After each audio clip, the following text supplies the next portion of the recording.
भगवान की जय। प्यारे कृष्ण कन्हैया लाल की जय।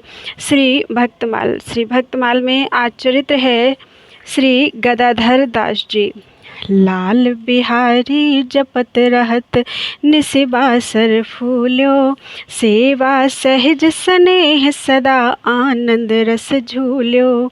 भक्तनि सो अति प्रीति रीति सबहि मन भाई, आशय अधिक उदार रसन हरि कीरति गाई। हरि विश्वास ही आन के सपने हुआन न आस की, भली भांति निभही भगति सदा गदाधर दास की। श्री गदाधर दास जी की भक्ति का सर्वदा निर्वाह हुआ, उसमें कभी भी कोई बाधा नहीं उपस्थित हुई। आप श्री बिहारी लाल जी के नामों का जप करते हुए दिन रात प्रफुल्लित ही रहते थे। भक्त भगवंत की सेवा में आपका सहज स्नेह था, उसी के आनंद में सर्वदा झूमते रहते थे। भक्त में आपका बड़ा भारी अनुराग था। आपकी संत सेवा की रीति सभी को अच्छी लगती थी। आप मन बुद्धि से परम उदार थे और जिह्वा से सदा भगवान की कीर्ति का गान किया करते थे। हृदय में केवल भगवान का विश्वास और भरोसा रखकर आपने स्वप्न में भी कभी किसी दूसरे की आशा नहीं रखी। श्री गदाधर दास जी के विषय में विशेष विवरण इस प्रकार है। श्री गदाधर दास जी श्याम सुंदर के प्रेम में ऐसे डूबे कि उनका घर, धन और परिवार सब कुछ छूट गया। परम विरक्त हो गए।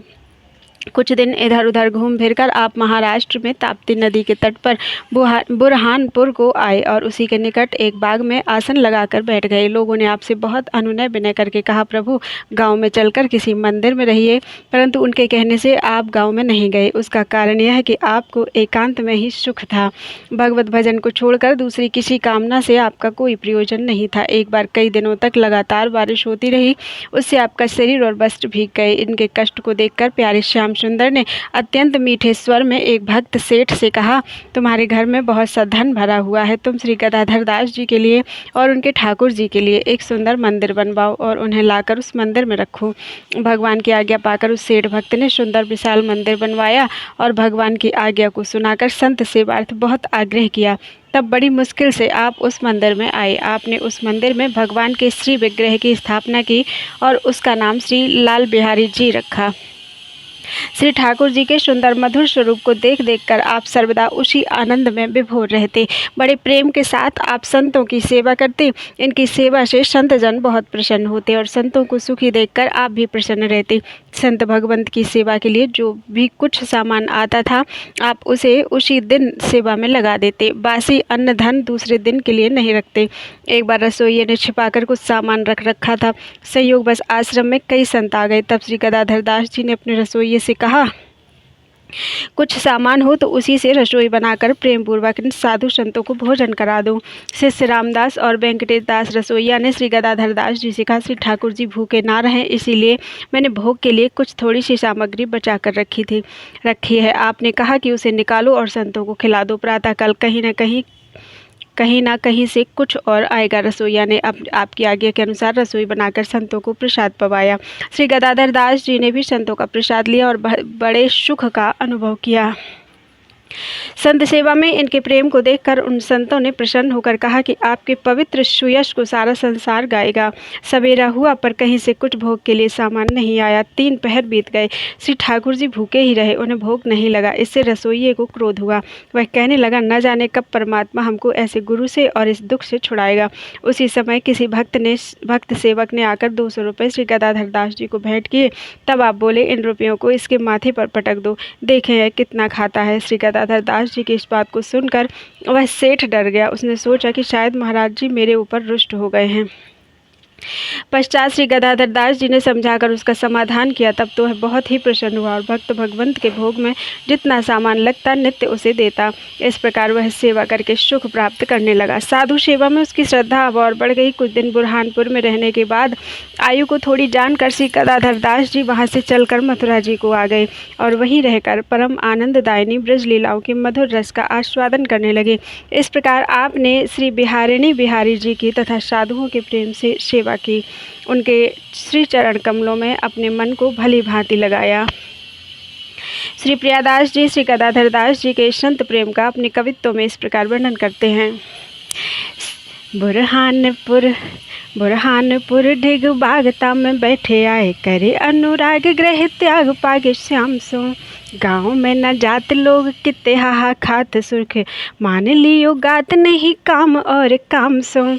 परवती मेह देह बसन भिजाए डारे, तब हरि प्यारे बोले स्वर अभिराम सो।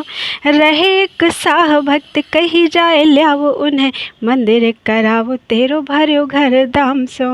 नीठ नीठ ल्याए हरि बचन सुनाए, जब तब करवायो ऊंचो मंदिर सवारी के। प्रभु पधराए नाम लाल ओ बिहारी श्याम, अति अभिराम रूप रहत निहारी के। करे साधु सेवा जामे निपट प्रसन्न होत, बासी न रहत अन्न सोवे पात्र झारी के।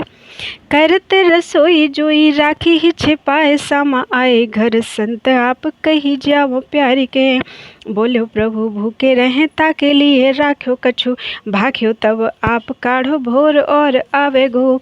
करी के प्रसाद दियो लियो सुख पायो, सब सेवा रीति देखी कही जग जस गावे गो।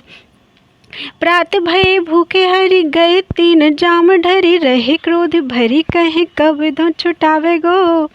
आओ को उताही समय 200 रुपया धरे, बोले गुरु शीस लेके मारो किते पावो गो।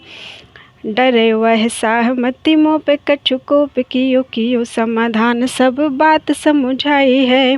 तब तो प्रसन्न भयो अन्न लगे जितो देत, सेवा सुख लेत साधु रुचि उपजाई है। रहे को दिन पुनि मधुपुरी, बास लियो पियो ब्रज रस लीला अति सुखदाई है। लाल लड़ाए संतनी के भुगताए, गुण जाने किते जाने जीते गाए, मति सुंदर लगाई है। बोलो वृंदावन बिहारी लाल, बोलो वृंदावन बिहारी लाल की जय। अगला चरित्र है श्री नारायण दास जी। भक्ति जोग जुत सुदृढ़ देह, निज बल करी राखी, हे रसरूपानंद लाल जस रसना भाखी। परिचय प्रचुर प्रताप जान, मन रहस सहायक, श्री नारायण प्रगट मनोलोगन सुखदायक। नित्य सेवत संतन सहित, दाता उत्तर देश गति, हरि भजन शिव स्वामी सरस, श्री नारायण दास अति। स्वामी श्री नारायण दास जी भगवत भजन की सीमा थे।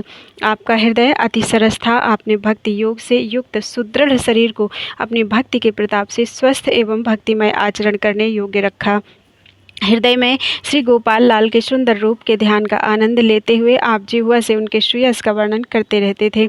भक्ति के प्रताप से आपके द्वारा अनेक चमत्कार प्रकट हुए। सुजान शिरोमणि श्याम सुंदर रहस्यमय ढंग से आपकी सहायता करते थे। इसी तरह आप सबके सहायक थे। श्रेष्ठ ज्ञानी होने के कारण आप रहस्य का बोध कराकर साधक की सहायता करते थे। विश्व का कल्याण करने के लिए मानो स्वयं नारायण भगवान ने ही अवतार लिया था।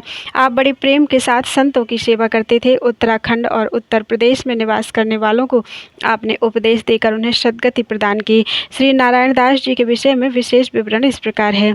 महात्मा श्री नारायण दास जी पहले बद्रिकाश्रम में निवास करते थे, फिर वहां से श्री मथुरापुरी को चले आए। यहाँ पुरी का दर्शन करके आपको बड़ा भारी सुख मिला। आप श्री केशव देव जी के द्वार पर रहने लगे। आपने मन में विचार किया कि मंदिर में दर्शन करने के लिए जो लोग आते हैं उन्हें भगवान के दर्शनों का आनंद अच्छी प्रकार से नहीं मिलता है, क्योंकि उनके मन में जूतों के चोरी चले जाने का भय बना रहता है। इसलिए मैं दर्शनार्थियों के जूतों की रखवाली किया करूं तो इन भक्तों को भगवत दर्शन का पूरा आनंद मिलेगा। ऐसा निश्चय कर आप जूतों की रखवाली करने लगे। इससे दर्शनार्थी और आप स्वयं भी आनंदित हुए। दूसरे लोग आपके प्रभाव को तथा आपकी सेवा निष्ठा को नहीं जानते थे कि आपके हृदय में सेवा का कैसा अपार भाव भरा है। एक बार एक दुष्ट आया और उसने एक बड़ी सी पोटली आपके सिर पर रख दी और कहा कि इसे ले चलो। आप बिना किसी ननु नच के पोटली लादकर उसके साथ चल दिए। जब श्री नारायण दास जी उस दुष्ट की पोटली को सिर पर लिए जा रहे थे तो उसी समय रास्ते में एक कोई बड़े प्रतिष्ठित सज्जन मिल गए और उन्होंने श्री नारायण दास जी को पहचान लिया। फिर बड़े अनुराग में भरकर साष्टांग दंडवत प्रणाम किया और उस दुष्ट को बड़े जोर से डांटा फटकारा। तब उस महादुष्ट ने भी आपकी महिमा को जाना और उसने भी इनके चरण पकड़ लिए। उसके मन में बड़ा दुख हुआ, उसका देहाभिमान छूट गया और वह पछताकर कहने लगा कि मुझसे बड़ी भारी भूल हुई। श्री नारायण दास जी ने उसे समझाते हुए कहा, तुम्हारा काम हो रहा है, तुम अपने मन में किसी बात की चिंता मत करो।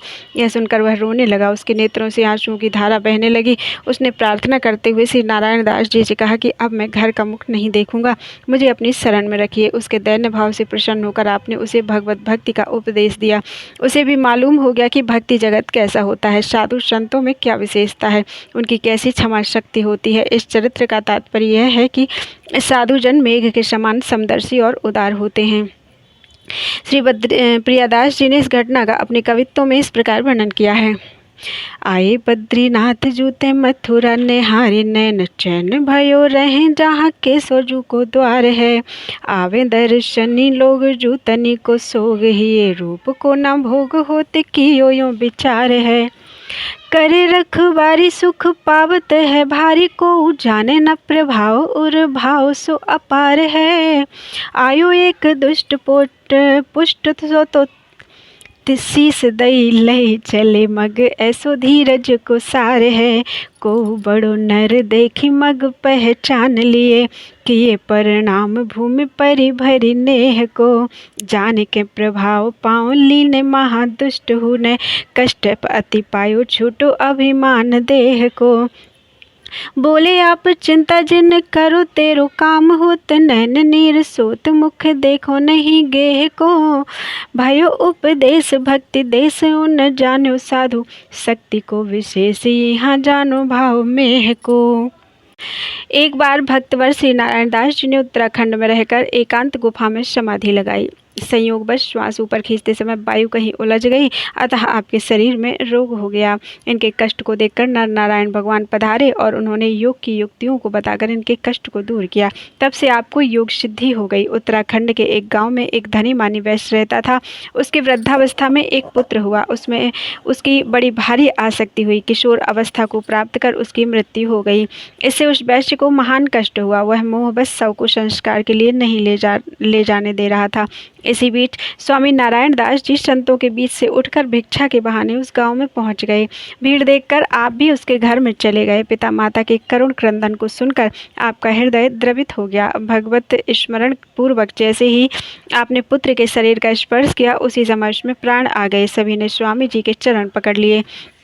चमत्कार को देखकर सभी भक्त भगवत भक्त बन गए। बोलो वृंदावन बिहारी लाल की जय।